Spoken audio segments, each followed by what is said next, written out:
निर्मिती विचार मंच आणि सम्यक प्रतिष्ठान कोल्हापूर यांच्या वतीनं आयोजित या राष्ट्रीय विचार मंथनामध्ये मराठीतले एक महत्त्वाचे लेखक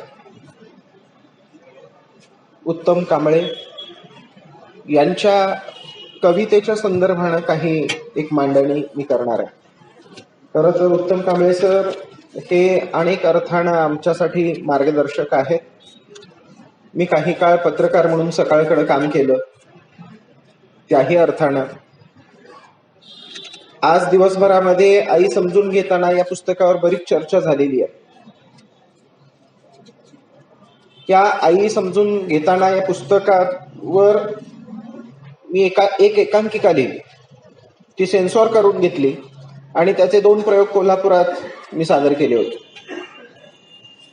त्यातून खरं तर तो किस्सा सुद्धा सांगण्यासारखा आहे. सकाळ करंडक आणि रोटरी करंडकच्या स्पर्धांसाठी आम्ही ती एकांकिका सादर केली आणि त्यावेळेला सांगलीला साहित्य संमेलन होतं. स्वागताध्यक्ष उत्तम कांबळे सर होते. मी त्यांना फोन केला की प्रयोग आहे, तुम्हाला येता येणं शक्य आहे का? अविनाश सप्रेंना घेऊन ते आले, प्रयोग बघितला आणि जेव्हा आमची मुलं कॉलेजची मायनी सारखं एक दुष्काळी भागातलं छोटं गाव, तिथली मुलं घेऊन मी हा प्रयोग केलेला. जेव्हा तो प्रयोग बघितला सरांनी आणि मुलं विंगेत गेली, तेव्हा उत्तम कांबळे सर तिथं भेटायला आले पाठीमागं आणि ज्या मुलीनं तो रोल केलेला होता आईचा, तिथं येऊन त्यांनी सगळ्यात पहिल्यांदा काय केलं असेल तर त्या मुलीच्या पायाला हात लावून नमस्कार केला. आम्हाला काय बोलावं सुचेना. इतका मोठा माणूस जो सकाळच्या सगळ्या आवृत्तींचा संपादक आहे, तिकडं स्वागताध्यक्ष आहे आणि ह्या छोट्या मुलीला असं म्हणजे आम्ही एकदम आवाज झालो एका अर्थानं. इतकं उमद मन, इतकं मोठं मन घेऊन सामान्यांमध्ये वावरणारे लेखक आज दुर्मिळ आहेत. मराठी लेखकांची एक मोठी समस्या आहे की त्यांचा अनुभव विश्व फार तोकडा आहे. ही सगळ्यात मोठी समस्या आहे. ते ज्या क्षेत्रात काम करतात तेवढंच थोडंसं जग अनुभव विश्व ते आपल्या साहित्यात मांडतात. पण उत्तम कांबळे सरांचं तसं नाही. समाजाच्या सर्व स्तरांमध्ये मुक्त वावर करणं हे अर्थातच पत्रकाराचा धर्म असतो एका अर्थानं, पण ते जाणीवपूर्वक संपादक असताना सुद्धा सामान्यांच्या झोपडीपर्यंत जाणं, त्यांच्या व्यथा वेदना जाणणं, हे सगळं त्यांनी केलेलं आहे. आणि म्हणून मला असं वाटतं की उत्तम कांबळे हे कशा टाईपचं लेखन करतात. 2 जग जोडण्याचा एक मुद्दा आता झाला. तर कसं आहे की वृत्तपत्रांमधून लिहिणारा जो माणूस असतो, तो लिहिणारा पत्रकार किंवा इतर कुणीही आहे, त्याच्या समोरचा एक वाचक वर्ग हा विशेष करून मध्यमवर्गीय वाचक वर्ग असतो आणि त्याचा फोकस तिकडं असतो. आणि म्हणून जो मध्यम वर्ग आज जेव्हा 2 भिन्न स्तरावरची जी लढाई होते, शोषण करणाऱ्यांची आणि शोषकांची, शोषितांची, ही जी काही लढाई होते आहे, याच्यामध्ये तटस्थ भूमिकेत असणारा जो मध्यमवर्ग आहे त्याला आवाहन करण्याचं काम उत्तम कांबळेंच्या लेखनानं सातत्याने केलेलं आहे. मध्यम वर्गाला एका बाजूला घेण्याचं, आपल्या बाजूला घेण्याचं काम सातत्यानं त्यांनी केलेलं आहे. आणि एक आरोप असा होतो आहे सरांच्या लेखनावर की ते फार फार गडबड करतात व्यक्त होण्यासाठी, एक पुरेशी मेहनत घेत नाहीत. एक साहित्य कृती आपण जन्माला घालतोय, काही प्रमाणात ते खरं आहे, ते खोटं नाही. म्हणजे एक कविता म्हणजे सुद्धा एक सुंदर कलाकृती आहे आणि त्याच्यासाठी मेहनत घ्यायलाच पाहिजे, या अर्थानं ते महत्वाचं आहे. पण पत्रकाराचं कसं असतं, आजचा दिवस शेवटचा समजून काम करत राहतो आणि म्हणून त्याला गडबड असते. ही गडबड त्यांच्या एकूणच सगळ्या व्यक्तित्वात उतरलेली आहे. तो सतत एक प्रयत्न करतोय, ह्या इतकं विविधतेनं भरलेलं व्यामिश्र सगळं जग आहे, ह्या जगण्याचं सूत्र काय आहे. माणसं एका बाजूला प्रचंड दुःखात आहेत, ताणात आहेत, त्रासात आहेत, अभावात आहेत, पण तरी सुद्धा अभावात असणाऱ्या माणसांच्या चेहऱ्यावर सुद्धा हसू असतं. त्यांच्या जीवनातही आनंद असतो, त्यांच्या जीवनात स्वप्न असतात. अत्यंत प्रतिकूल परिस्थितीत ही माणसं मोडून पडत नाहीत, आत्महत्या करत नाहीत, ती जिद्दीनं लढत राहतात. उद्याचा चांगला दिवस त्याच्यासाठी झगडत राहतात. हे कसं घडतं? हे जगण्याचं सूत्र शोधणं जे आहे ते सातत्यानं सगळ्या प्रकारच्या उत्तम कांबळे सरांच्या लेखनामधून आलेलं मला प्रकर्षानं जाणवतं. मी त्यांची अनेक पुस्तकं वाचलेली आहेत, म्हणजे कवितांची सोडून इतरही वाचलेली आहेत, पण आज प्राधान्यानं आपण कवितांवर बोलणार आहोत. त्यांचे 5 कविता संग्रह माझ्या जवळ उपलब्ध आहेत. जागतिकीकरणात माझी कविता हा 2006 साली त्यांचा कविता संग्रह आला. नाशिक तू एक सुंदर कविता आहे, एका शहरावर असणारा कविता संग्रह त्याच्यानंतर आलेला आहे. 5व्या बोटावर सत्य नावाचा कविता संग्रह 2010 ला आला. खूप दूर पोहोचलोत आपण आणि किनाऱ्यावरचा कालपुरुष, हे जे 5 कविता संग्रह आहेत. नंतरचे 2 कविता संग्रह हे 2012 ला आलेले. नाशिक तू एक सुंदर कविता ही एक नाशिक मध्यवर्ती ठेवून लिहिलेली एक दीर्घ कविता, ते नंतरची आहे खरं तर. त्याच्या अगोदरची जी कविता आहे ती जागतिकीकरणात माझी कविता यामधून आलेली आहे. ही जी कविता आहे, खरं तर जागतिकीकरण म्हटलं की आपल्याकडं जागतिकीकरणाला फार चांगल्या पद्धतीनं कवेत घेणारा कवी म्हणून अरुण काळेंचं नाव आहे.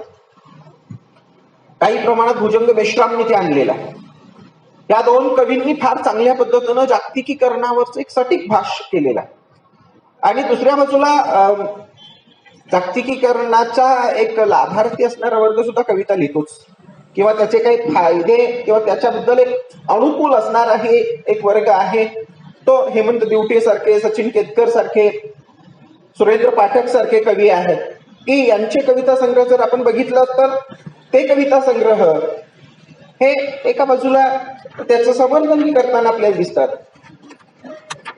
जागतिकीकरण समजून घेणं आणि आपल्या जीवनाच्या एकूणच अवकाशावर त्याचे काय प्रतिबिंब पडतंय, ते कशा पद्धतीनं कवेत घेतोय आणि आपला संकोच होतोय, जगण्याच्या सगळ्या प्रकारच्या स्वातंत्र्याचा संकोच कसा होतोय जागतिकीकरणात, आपल्या सगळ्या नैसर्गिक जगण्याचा ऱ्हास होतोय आणि एक मॉल संस्कृती, एक खरेदी विक्री आणि ह्या सगळ्या या गोष्टी ज्या आहेत, भांडवली व्यवस्था आपल्यावर अशी फास टाकते आहे. नाही तो ऑक्टोपसी फास आहे. म्हणजे एकच एक नाही, काय आहे, पूर्वीच्या काळामध्ये आपल्याला आपले शत्रू उघड होते आणि त्यांच्याशी आपण भांडण करू शकत होतो. आजचा काळ असा झालाय की आपले शत्रू कोण आहेत हे ओळखणं फार कठीण होऊन बसलेलं आहे. आणि हे जागतिकीकरणाचा एक दृश्य परिणाम. तर याच्यामध्ये आणि म्हणून अगदी पहिल्या कवितेपासून आपल्याला हे दिसायला लागेल की ती काय, काल परवापर्यंत ही झाडं आपल्या अंगाखांद्यावर असंख्य घरट्यांना जागा द्यायची, मायेची ऊब द्यायची, घरटी बांधण्यासाठी काट्या कुट्याही द्यायची, वस्त्रांसाठी स्वतःच्या सालीही सोडून द्यायची, घरट्यांना गच्च पकडून ठेवायची, स्वतःची पानगळ होता नाही पक्ष्यांचा संसार भरल्या डोळ्यांनी बघायची. अशी झाडं काल परवापर्यंत होती. मग काय झालं या झाडांचं? तर या झाडांनी पक्ष्यांनाच खंडणी मागायला सुरुवात केली. या झाडांनी फांद्या फांद्यांचे लढाई होताना बघायला सुरुवात केली. परवा तर विपरीतच घडलं. एका झाडानं असंख्य पक्ष्यांची घरटीच खाऊन टाकली, त्यातील कोवळ्या पिलांसह आणि पक्षिणीने जमवलेल्या अन्नासह. पक्ष्यांनी किती फोडलाटा हो, पण झाडाला तो ऐकूच केला नाही. हे झाड म्हणजे नेमकं काय आहे? कवीचे सूचकतेनं सांगतो की ज्याच्यामध्ये अर्थाच्या अनेक शक्यता असतात. झाड म्हणजे धर्म आहे, झाड म्हणजे समाज आहे, समाजामध्ये सगळ्यांना एकमेकांना बांधून म्हणजे अनेक पद्धतीच्या विभाजनात आम्ही असू तरी सुद्धा होतो. हे सगळं आता असं अंगावर येऊ लागलेलं आहे आणि या परिस्थितीमध्ये कविता लिहायची. मग ही कविता लिहित असताना अनेक पेच निर्माण होतं. मी कशासाठी लिहितो हा सगळ्यात महत्वाचा पेच असतो. मी का लिहितो आहे आणि कवीनं त्याचं उत्तर दिलंय. तिथं त्या 4 ओळी लिहिलेल्या आहेत. मी जन्मलो नाही नुसताच जगण्यासाठी, जग बदलण्यासाठी आलो. ही भूमिका रोखठोक आणि चोख असली पाहिजे. कशासाठी मी लिहिणार आहे? बदलायचंय मला. माझा जो काही वाचक वर्ग आहे, माझ्या समोरचा जो आज आणि उद्या येणारा भविष्यातला जो वर्ग आहे त्याला बदलायचंय. संपून टाकला मी अंधार कित्येक गुहातला, पेटवले दिवे मी प्रज्ञेचे करुणेचे, आता प्रकाश युग होण्यासाठी आलो. प्रकाश युग होण्यासाठी आलो मी असं म्हणणारा हा कवी आहे. बोधिवृक्ष पेरण्यासाठी आलो मी असं म्हणणारा हा कवी आहे. आणि म्हणून हा कवी फार महत्वाचा. मराठीमध्ये झालंय काय की कवी म्हणून उत्तम कांबळे यांचा विशेष उल्लेख कुठेही झालेला नाही. लक्षात घ्या, त्यांच्यावर फारसं काही लिहिलं गेलेलं नाही. विद्यापीठी अभ्यासक्रमांमध्ये त्यांची काय दखल घेण्यात आलेली नाही. असं का होतं? जाणीवपूर्वक होतं की त्यातही कुठं काही राजकारण येतं? मला प्रश्न पडत. पण असं झालंय हे खरं आहे. आणि अशा सगळ्यांमध्ये 90 नंतरची कविता, जागतिकीकरण म्हटलं की 90 नंतरची कविता असं आपण म्हणतो. पण या 90 नंतर, कारण जागतिकीकरण तिथून सुरू झालं आणि मराठीत पहिल्यांदा खरं तर उत्तम कांबळेंनी याचं स्पष्ट हे केलं. मला आठवतंय की औरंगाबाद विद्यापीठामध्ये, बाबासाहेब आंबेडकर विद्यापीठामध्ये एक उजाळा वर्ग होता. त्यामध्ये उत्तम कांबळे सरांचं मार्गदर्शन होतं आणि त्यामध्ये त्यांनी जागतिकीकरणावर खूप चांगल्या पद्धतीनं भाष्य केलेलं होतं. 90 नंतरची एक ठळक घटना आहे की बाबरी मशिदीचं विध्वंस जो करण्यात आलेला आहे त्याच, आणि मग त्याच्यावर भाष्य करणारे फार कमी भाष्य झालं. उत्तम कांबळे त्याबद्दल असं लिहितात, 6 डिसेंबर 1992 पासून धर्मस्थळात जाता येताना कबुतरे डोळे बंद करतात. धर्मस्थळाच्या छतावरील गिधाडे आपले डोळे फोडतील म्हणून.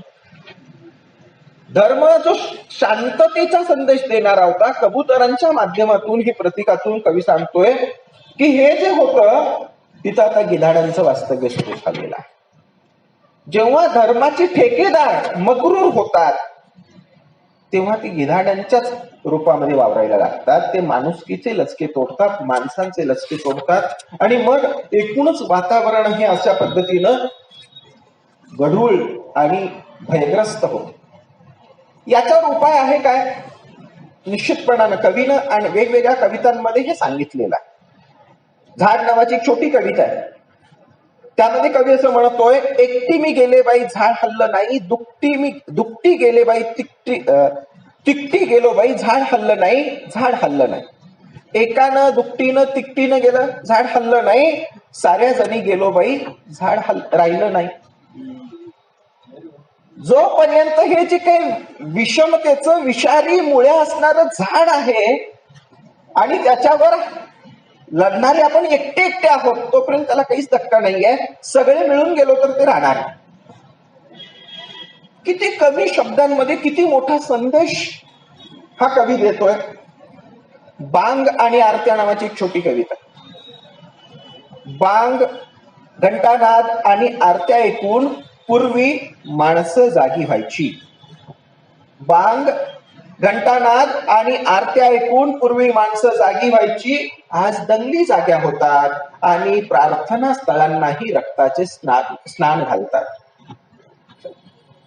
आज हे सगळं वाजवायचं मोठमोठ्यानं कशासाठी आहे? जमा, एकत्र जमा आणि यांच्यावर हल्ला करायचा ते बघा. ते लक्षात, हे सगळं मांडणं जे आहे, जे खरं तर मराठीतले तथाकथित कवी आहेत जे बाजू घेत नाहीत, कुठलीच भूमिका घेत नाहीयेत आणि ते कुठली तरी एक सौंदर्यवादी कविता लिहितात, त्यांच्यापेक्षा वेगळी कविता उत्तम कांबळेंची.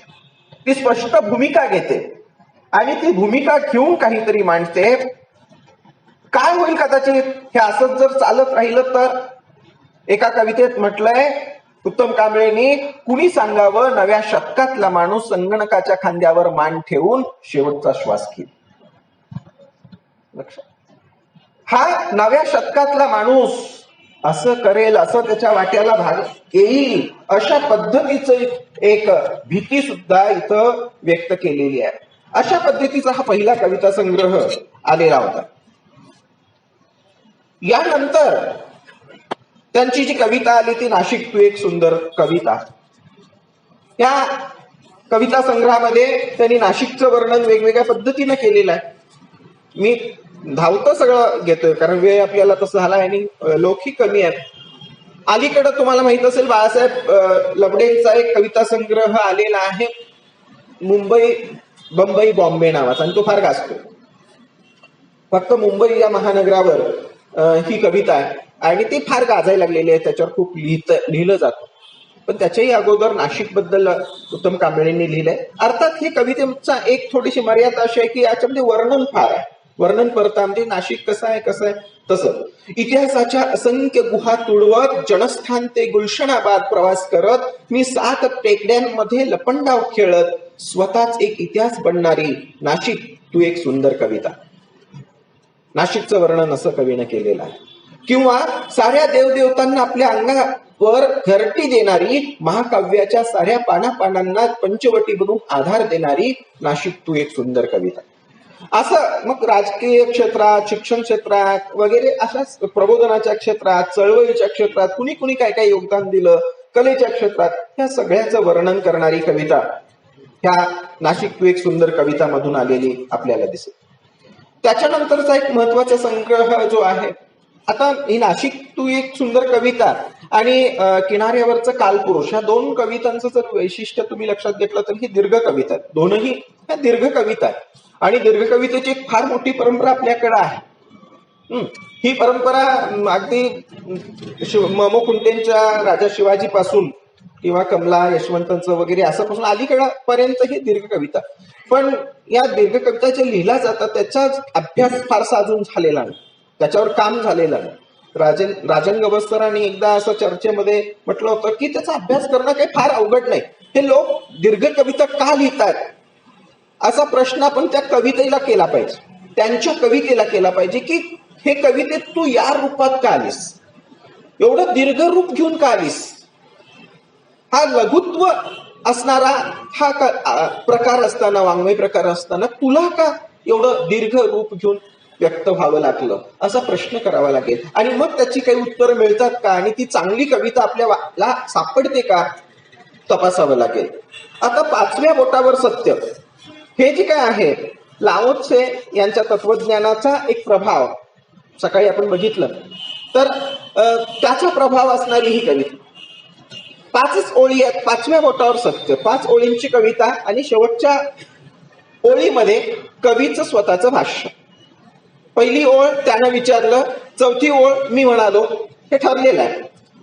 दुसऱ्या आणि तिसऱ्या ओळीमध्ये प्रश्न आणि 5व्या ओळीमध्ये उत्तर, असं एक वेगळं रचनेचं तंत्र कवीनं पकडलंय आणि त्यामधून त्यानं हे सगळं मांडायचा प्रयत्न केलेला आहे. त्यानं विचारलं, आईचं महात्म्य कोणत्या शब्दात व्यक्त करतोस तू. उदाहरणादाखल आपण काही त्यांच्या कविता बघूया. त्यानं विचारलं, आईचं महात्म्य कोणत्या शब्दात व्यक्त करतोस तू. मी सांगितलं, नव्या लिपीचा शोध घेतोय मी. आईसाठी तिला शब्दात पकडणं सोपं नाही, त्याच्यासाठी एक नवी लिपी घडवावी लागेल. जसं शाळांमध्ये आम्ही सुविचार फळ्यावर लिहिलेले वाचतो, आकाशाचा कागद आणि समुद्राची शाई केली तरी आईची महती संपत नाही, मुलं लिहितात. तशा पद्धतीचं एक वेगळं भाष्य तिथं केलेलं आहे. त्यानं विचारलं, भुरळ घालणाऱ्या माद्यांकडं कोणत्या नजरेनं पाहशील तू. आता हा एक गंभीर प्रश्न आहे खरं तर, की तुम्ही कोणत्या नजरेनं आजूबाजूला असणाऱ्या स्त्रीकडे पाहता वेगवेगळ्या नात्यात. मला हे वाचताना एकदम पटकन मला एक गोष्ट आठवली. एक माझ्याच विद्यार्थिनीनं मला असा मेसेज व्हॉट्सअपवर पाठवला की पुढच्या जन्मात तुम्हाला माझ्याशी कोणतं नातं असावं असं वाटेल. हे काय मुलांच्या डोक्यातील सांगता येत नाही. मग त्याच्यामध्ये मैत्रीण, प्रेसी, आमक बायको, हे असे काय काय 5-10 पर्याय होते. मी तिला उत्तर दिलं, तू माझी मुलगी झालीस तर ते मला जास्त आवडेल. अरे मी तुमच्याकडे मुली या नात्याने, माझी मुलं या नात्यानं पाहतोय, मी दुसऱ्या नात्याने बघणारच नाही, कधीच बघणार नाही. पण आम्हाला हे सगळी माध्यमं जी आहेत, माझ्या नवऱ्याची दुसरी बायको आणि आमकं आणि तमकं, ते काय काय काय काय दाखवतायत. तुमची नजर दूषित करायचं काम सतत चाललंय. आणि म्हणून हा प्रश्न कवी कदाचित उपस्थित करत असेल की भुरळ घालणाऱ्या माद्यांकडे कोणत्या नजरेनं पाहशील तू. तुकोबांनी पण सांगितलेलं होतं अशा एका भुरळ घालणाऱ्या स्त्रीला की जायो माये आम्ही विष्णुदास नव्हो तैसे. आई म्हटलेलं होतं, अगं माऊली तू जा, आम्ही विष्णुदास तसे नाही. उत्तम कांबळे म्हणतात, मादीतल्या आईशी रोज बोलतोय मी. लक्षात घ्या, हे इथं कुठंतरी नातं कुठं जुळलं जातंय बघा. तो म्हणाला, जगातील सर्वात सुंदर सुगंध कोणता? मला कुसुमाग्रजांच्या एका कवितेची आठवण झाली हे वाचताना. जगातील सर्वात सुंदर आवाज कोणता, मधुर आवाज कोणता? त्यांनी एका कवितेत विचारलंय. ना मंदिरातल्या घंटेचा, ना पायातल्या पैंजणाचा, सगळ्यात मधुर स्वर कुणाच्या तरी पायातील बेड्या खळखळात तुटण्याचा. हे जसं आहे तसं इथं उत्तम कांबळे म्हणतात की मी म्हणतो घामासाठी वाट करेन मी. सगळ्यात सुंदर सुगंध जो आहे तो घामाचा आहे, दुसऱ्या कसाचा नाही, श्रमजीवी माणसाचा घाम जो आहे त्याचा. तर अशा पद्धतीनं 5च ओळींची कविता आणि त्याची जी उत्तर आहे ती सातत्यानं ह्या सगळ्या संग्रहामध्ये देण्यात आलेली आहे. ह्यामध्ये अनेक म्हणजे कवी नेमकं कोणती भूमिका, मूल्यदृष्टी घेऊन उभा आहे हे ह्या सगळ्या कवितेतून सतत दिसत राहत.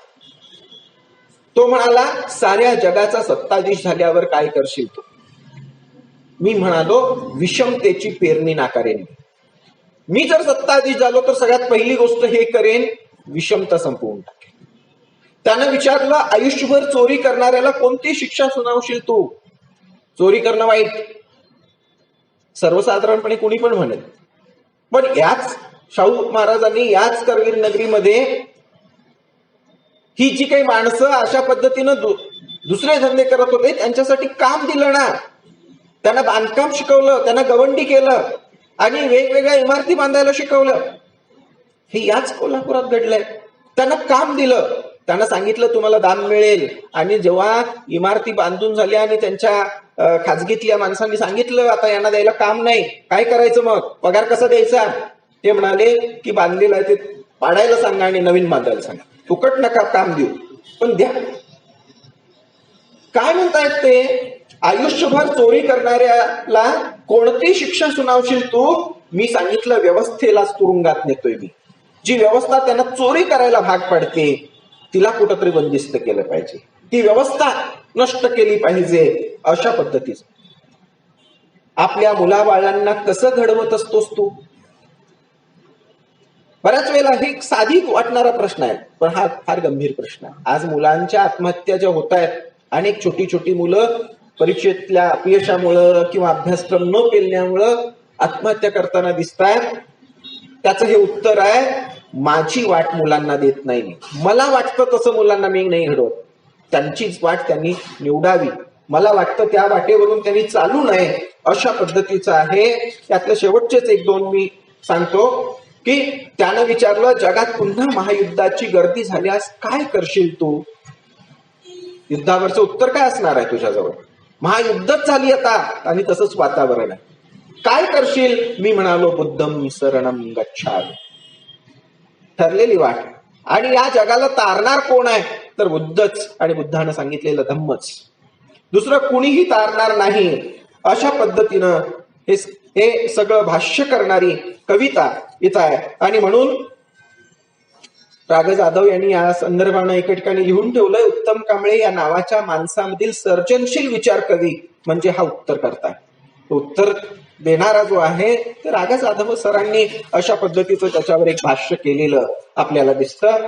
याच्याच बरोबरीनं हा जो किनाऱ्यावरचा कालपुरुष आहे त्यामध्ये एक वेगळी कन्सेप्ट वापरलेली आहे. एक कालपुरुष आहे. कालपुरुष म्हटल्यानंतर मला महाभारत सिरियल आठवली.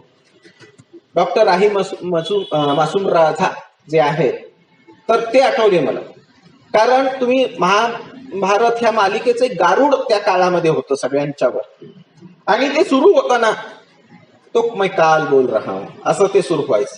काळ एक गोष्ट सांगतोय अशा पद्धतीनं ते सुरू व्हायचं. मला तेही महत्वाचं वाटतं, कारण खूप आक्षेप घेतलेला होता त्याला बी आर चोप्रांच्यावर की आपल्या हिंदू धर्मातल्या महत्वाचा जो ग्रंथ आहे त्याच्यावरची मालिका बनवली जाते आणि तुम्ही एका मुस्लिम माणसाला त्याचे संवाद आणि पटकथा लिहायला कशी सांगितली. एवढी लोकप्रिय झालेली मालिका, पण त्याचे पटकथा आणि संवाद डॉक्टर राही मासूम राजांनी लिहिलेले आहेत, लक्षात घ्या. तर हा कालपुरुष आहे आणि तो समुद्र किनाऱ्यावर आहे. आणि त्या समुद्र किनाऱ्याच्या माध्यमातून त्याच्यापर्यंत पोहोचलेल्या अनेक गोष्टींच्या बद्दलचे एक चिंतन, निरीक्षण तो व्यक्त करतोय. अशी एक दीर्घ कविता म्हणजे हा किनाऱ्यावरचा कालपुरुष. हा काळ आहे, विस्तीर्ण पसरलेला, अनादी अनंत असणारा काळ आहे. काळाला मर्यादा नाही, सीमा नाही. आणि इतक्या प्रचंड काळामध्ये त्यानं जे बघितलेलं आहे ते, आणि मग ते सगळं तो व्यक्त करायचा प्रयत्न करतोय. हे याच्यामध्ये अनेक तुकडे तुकडे आहेत. काय बघितलंय या काळानं? मी मधलं काही फक्त उदाहरण म्हणून तुमच्या समोर ठेवतो. निम्म्या जगावर राज्य करणारा बुद्धही पाहिला आणि अफगाणमध्ये त्याचा पुतळा उडवणारा तोफेचा गोळाही पाहिला. काय बघितलंय काळानं? हे बघितलेलं आहे. प्रभूची लेकरं पाहिली, प्रभूच्याच नावानं घडलेल्या कत्तलीही पाहिल्या. लाटा म्हणजे सर्वसाक्षी कोणतीही गोष्ट सुटले त्याच्या नजरेतून. काल पुरुषाला लाटांचा भारी अभिमान. माणूस चंद्रावर गेल्याची बातमी त्या किती गर्वानं सांगत होत्या. या लाटा कालपुरुषाला सांगतायत माणूस चंद्रावर गेला, बरं होईल, माणूस चंद्रावर राहील, आपल्यावरचा भार थोडा कमी होईल, अशी एक व्यावहारिक सोयही लाटांच्या अभिमानात होती. तर अशा पद्धतीचं हे सगळं पाहिलेलं आहे. आता काय होतंय बघा, कधी कधी पावसाने भरलेले ढग सागरावरून विहार करतात, आपला एकही थेंब पडू देत नाहीत सागरात. हेवा करतात सागराचा आणि निघून जातात पुढील प्रवासाला. लाटांना येतो ढगांचाच राग आणि त्या म्हणतात, जा जा, कुठं बरसायचं तिथं बरसा, पण लक्षात ठेवा शेवटी तुमचं पाणी आमच्यातच मिसळणार आहे, लाटच होणार आहे. समुद्रावरून गेलेले ढग शेवटी समुद्रापर्यंतच परत येणार आहेत. अशा पद्धतीची एक भूमिका इथं असलेली दिसते. याच्यामध्ये अजून एक आहे, कालकुपी नावाची एक गोष्ट असते समुद्रामध्ये. म्हणजे अजूनही ठिकठिकाणी काही लोकांना जर संदेश द्यायचे असले, काही बंद बाटलीमध्ये काहीतरी मेसेज वस्तू टाकून समुद्रात फेकून देणं हा लोकांचा एक आवडता उद्योग. आणि मग ते कुणाला सापडेल तेव्हा ती मेसेज मिळतात, वस्तू मिळतात, आणि त्याचे एक अप्रूप असतं, त्यावरून काही शोधतं किंवा समुद्रात भरकटलेले लोकही ते करत असतात.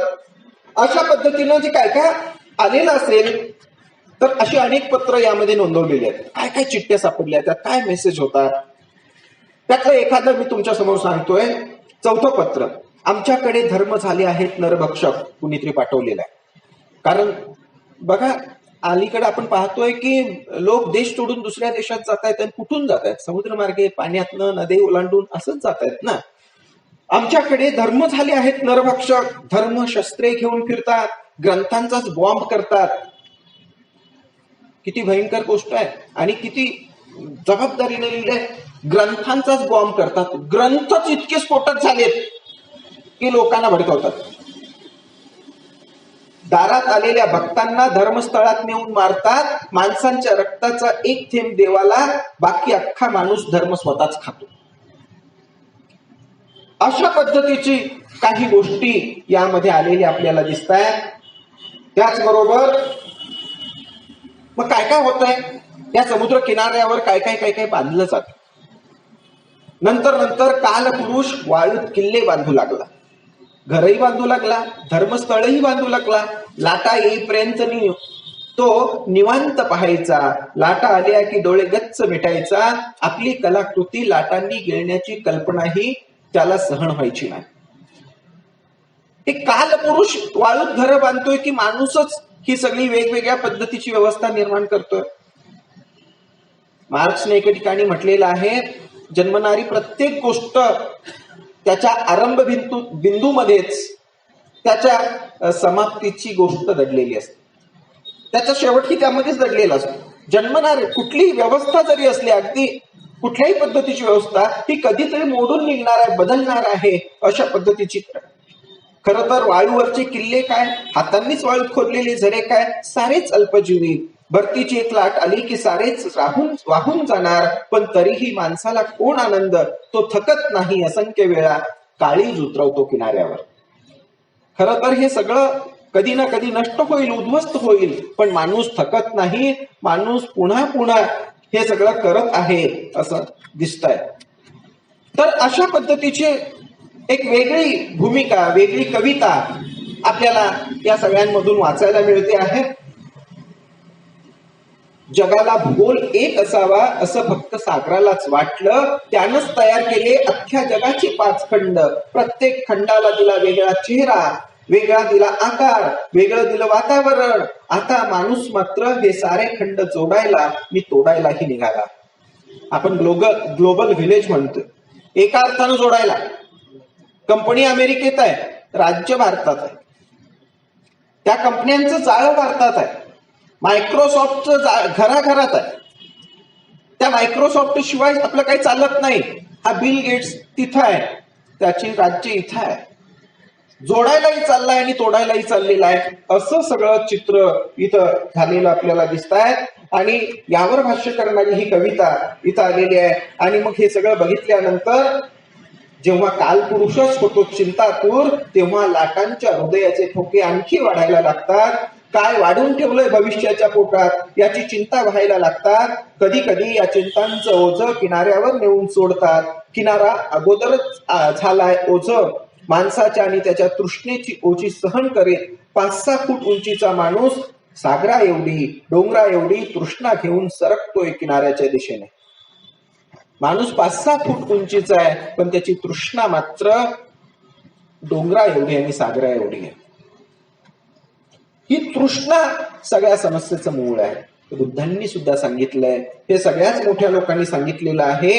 मग याच्यावर करायला काय पाहिजे? फार पूर्वी असं म्हटलेलं होतं की राजाला कुणीतरी सांगायला पाहिजे की बाबा तू नागडा आहेस. म्हणजे त्याच्याबद्दलची एक गोष्ट आहे, तर ती सांगत नाही वेळ नाही म्हणून. पण एका राजाला ही सवय असते की वेगवेगळी वस्त्र, सतत नवीन वस्त्र. आणि एक कारागीर येतो आणि तो म्हणतो माझ्याकडे खूप तलम रेशमी असं तसं आहे आणि ते घाला. खरं तर काहीच नसतं आणि त्याला तो घालायला लावतो. तो राजा म्हणतो हात पुढं करा, हा हे घातलं तुम्हाला स्पर्श सुद्धा जाणवणार नाही, ती कुणाला अगदी बारीक असं आहे तसं आहे. आणि सगळ्यांना म्हणतो कसा दिसतो राजा? कोण म्हणणार आहे वाईट दिसतो? सगळे म्हणतात छान दिसतो. काहीच घातलेलं नाही ना, तो तसाच आहे. आणि तो तसा मिरवत चाललाय, मिरवणूक चाललेली आहे. एका माणसानं एका मुलाला आणलंय बघायला, ही शोभायात्रा आहे, मिरवणूक. आणि ते मुलाला असं कडेवर घेतलंय, डोक्यावर खांद्यावर घेतलंय. आणि मुलगा जो आहे तो खांद्यावर बसूनच जोरात ओरडतो, तो राजा नागडाच आहे. हे म्हणायचं धाडस सामान्य माणसांमध्ये राहिलेलं नाही. हे कुणीतरी म्हणायला पाहिजे. म्हणजे सज्जनांचं मौन हे जास्त त्रासदायक असतं, ते अरिष्टांना जन्म देत. म्हणून हे बघ सागरा, हे जे तुझं मौन आहे ना, त्यामुळेच निर्माण होत आहेत प्रश्न. कवी म्हणतो हे बघ सागरा, हे जे तुझं मौन आहे ना, त्यामुळेच निर्माण होत आहेत प्रश्न. पूर्वीसारखा आवाज नाही निघत तुझा, माणसं घाबरत नाहीत तुला, खुशाल घुसतायत आपल्या साम्राज्यात, लुटमार करत आहेत, हुसकून लावतायत आम्हाला, आमच्या पारंपरिक घरातून बळकावतायत आमची घरं. आता इथं बघा की पारंपरिक असणारं सगळं जे आहे वैभव वेगवेगळ्या लोकांचं, ते नष्ट कुणीतरी अमर्याद इच्छाशक्ती असणारा शक्ती आहे दमनकारी, ती करते आहे. तर असं सगळं होतं झालेलं दिसतंय. तर अशा पद्धतीची कविता, हा शेवटचा त्यांचा कविता संग्रह खूप दूर पोहोचलोत आपण. यामध्येही अशाच पद्धतीचं काही त्यांनी लिहिलेलं आपल्याला दिसतं आहे. लोकशाहीच्या संदर्भानं पहिलीच कविता त्यांची आहे. खूप दूर पोहोचलोत आपण. कुठं जाऊन पोहोचलोत?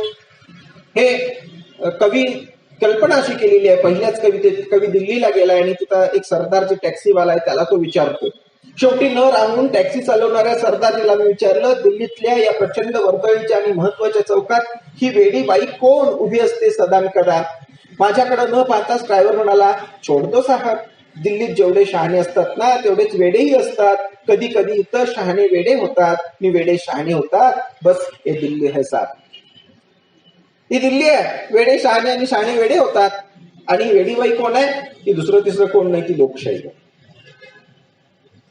जी सतत पोलीस ठाण्यात कुणीतरी बंदिस्त करून टाकतं, कुणी तुरुंगात टाकतं. ये पगली कई बार पुलिस ठाणे और कई बार पागलखाने ले जा चुकी है. कुणी नाव विचारलं तर ती मोठ्या गर्वानं ओरडून सांगते, माझं नाव लोकांची आई लोकशाही, माझं नामकरण अब्राहम लिंकननं केलंय, गावाचं नाव सांगते सारा भारत.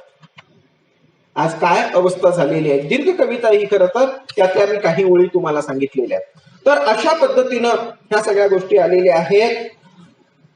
हे सगळं करत असताना कवी जे आपल्या भोवतीच्या लोकांकडे पाहतोय ते कसं पाहतोय, माझा त्याच्या डोळ्यामध्ये ओल आहे, ती करुणेची आहे, ती मानवतेची आहे.